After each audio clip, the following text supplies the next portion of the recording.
14वीं से 17वीं शताब्दी के चलते वेस्टर्न यूरोप में एक रहस्य ढंग से लोगों की मौत होने लगी, जो कि मैं आपको बताऊंगा तो शायद आप यकीन नहीं करेंगे, क्योंकि उन सब लोगों की मौत डांस करने की वजह से हो रही थी। जी हाँ, सुनने में थोड़ा अजीब ज़रूर लगेगा, लेकिन यह सच है। यह सिलसिला 1518 में स्ट्रासबर्ग, फ्रांस में एक महिला से शुरू हुआ, जिसने कि बिना किसी वजह से नाचना शुरू कर दिया, और जिसके चलते उसको देखकर एक महीने के अंदर ही उसके साथ 400 लोग शामिल हो गए, और जिनमें से कुछ की लगातार नाचने की वजह से मौत भी हो गई थी। नमस्कार दोस्तों, मिस्ट्री टीवी इंडिया के आज के एपिसोड में आप सभी का स्वागत है। आज हम बात करेंगे कि यूरोप में 15वीं शताब्दी में ऐसा क्या हुआ था कि जिसकी वजह से लोग नाचने पर मजबूर हो गए थे, और जिसकी वजह से उनकी मौत भी होने लग गई थी। बात जुलाई 1518 की है, जब फ्राउ टोरिफा नाम की एक औरत स्ट्रासबर्ग की गलियों में नाचने लगी, और जिसे देखकर लगभग एक ही हफ्ते में 34 लोगों ने भी नाचना शुरू कर दिया, और एक महीने के खत्म होते होते उन सब लोगों की संख्या मिलकर 400 पार हो गई थी। ऐसा देखकर पहले तो आसपास के लोग ध्यान नहीं दे रहे थे, पर जब ज़्यादा से ज़्यादा लोग इस चीज़ से प्रभावित होने लगे तो सबको थोड़ी चिंता हुई। और अगर बात करें ट्रोफिया की, उसने पहले पूरे दिन डांस किया, और फिर शाम के वक्त वो चक्कर आने की वजह से गिर गई और कुछ घंटे बेहोश बनी रही, पर उठते ही उसने फिर से नाचना शुरू कर दिया, और नाचते हुए तीसरे दिन उसके जूते पूरी तरह खून से भर चुके थे, और फिर तभी उस दिन उसकी मौत हो गई। उस समय के हिसाब से लोगों ने मानना शुरू कर दिया कि इस पर किसी जादुई ताकत का वश है, और अगस्त आते आते नाचने वाले लोगों की संख्या रोज बढ़ती जा रही थी, और उनकी मृत्यु की संख्या भी बढ़ती जा रही थी। और अब वहाँ के लोग यह सब देखकर काफ़ी घबराने लगे थे। हफ्ते दर हफ्ते लोग और ज़्यादा नाचना शुरू करते गए, और लगभग 3 हफ्तों के बाद रोज इस डांस से मरने वालों की संख्या लगभग 15 प्रतिदिन हो गई थी। क्योंकि वो लोग नाचते वक्त बीच में रेस्ट नहीं ले रहे थे, तो उनकी मृत्यु होना तो तय थी। कुछ बातें जो उनसे की जा सकी थी वो सामने आई, कि वो लोग बोल रहे थे कि उन्हें खुद भी एहसास नहीं है कि वो लोग क्यों नाच रहे हैं, और उनको नाचने को कौन विवश कर रहा है। धीरे धीरे यह इटली से प्रशिया की तरफ फैलने लगा, और लोगों की मृत्यु नाचने से होने पर कोई लगाम नहीं लग पा रही थी। वो लोग तब तक नाचते थे जब तक कि नाचते नाचते उनकी मौत न हो जाए। इसके बाद जब यह बात अधिकारियों तक पहुंची, तो उन्होंने इस चीज़ को सुलझाने के लिए उन लोगों की व्यवस्था अच्छे से नाचने को लेकर की गई, क्योंकि वैसे भी वह किसी से भी रुक नहीं रहे थे। पर यह तरकीब भी काम नहीं आई, और लोगों की इस चीज़ से जुड़ने की संख्या बढ़ती जा रही थी।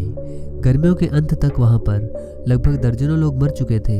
कोई हार्ट अटैक, सीजर और एग्जॉशन का शिकार हो रहा था लगातार नाचने के कारण। इन्हें रोके जाने के लिए काफ़ी तरकीबें अपनाई जाने लगी, जिनमें से एक थी उन्हें कपड़े से बांधे जाना, जिससे उनके शरीर को कम से कम नुकसान हो और किसी तरह का दबाव ना पड़े।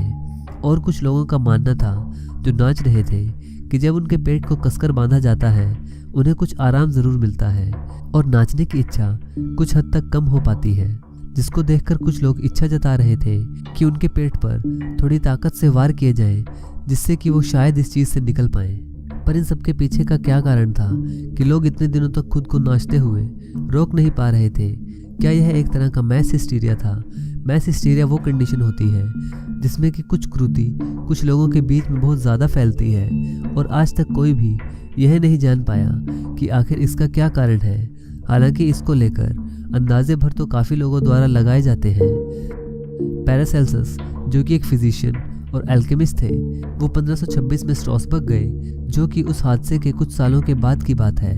और वही सबसे पहले व्यक्ति थे जिन्होंने कि ट्रोफिया के बारे में लिखा, और इस घटना को लेकर उनका अपना अलग ही मत था कि ट्रोफिया के पति को उसका नाचना पसंद नहीं था, और अपने पति से तंग आकर उसने उसे गुस्सा दिलाने के लिए यह सब शुरू किया।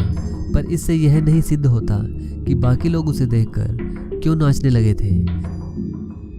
जो दूसरी थ्योरी इसके बारे में दी जाती है वो है कि यह काम एरगट नाम की फंगस के द्वारा किया जाता है, जो कि एलएसडी ड्रग का एक ऑर्गेनिक वर्जन है। पर इस फंगस के कारणों को जब देखा गया कि यह इंसानों पर किस तरह से असर कर सकती है, तो इसके परिणाम भी विपरीत थे, और यह थ्योरी भी रद्द की जाने लगी, क्योंकि उस फंगस के अटैक के कारण इंसान जल्द ही मर जाएगा।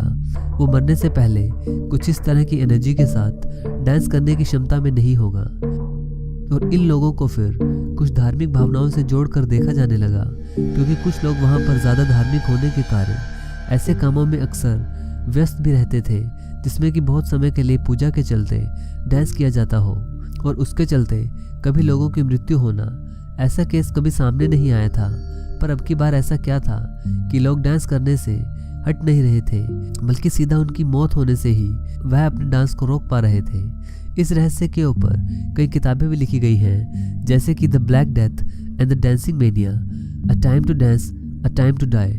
और इन किताबों में भी इसका कारण समझाए जाने के बारे में बातें की गई हैं, लेकिन ऐसा कोई भी कारण नहीं था जो कि इसके बारे में सटीकता से बता सके। सबके द्वारा यह बस एक अंदाजे भर थे कि वो लोग क्यों नाच रहे थे। हालांकि वैसे कुछ लोग जो इस डांस में शामिल थे वो दिमागी रूप से बीमार भी थे, पर लेकिन ज़्यादातर लोग जिनकी इससे मृत्यु हुई थी वो दिमागी रूप से एकदम स्वस्थ थे। इस तरह से लोगों का अजीबोगरीब तरीके से डांस करते हुए मर जाना फ्रांस में लगभग पूरे 2 महीने तक चला, और उसके बाद जैसे ही यह रहस्यमय रूप से शुरू हुआ था वैसे ही बंद भी हो गया। और वैज्ञानिक और इतिहासकार आज भी इसके सवालों के जवाब तलाश रहे हैं कि ऐसा आखिर क्या हुआ था। किसी के पास भी इसका कोई जवाब नहीं है। तो दोस्तों, यह थी वीडियो इस रहस्यमय घटना के बारे में जो फ्रांस में घटित हुई थी। अगर आपको वीडियो पसंद आए तो इसे लाइक और शेयर ज़रूर करें, और अगर आप इस चैनल पर नए हैं तो चैनल को सब्सक्राइब ज़रूर करें। धन्यवाद।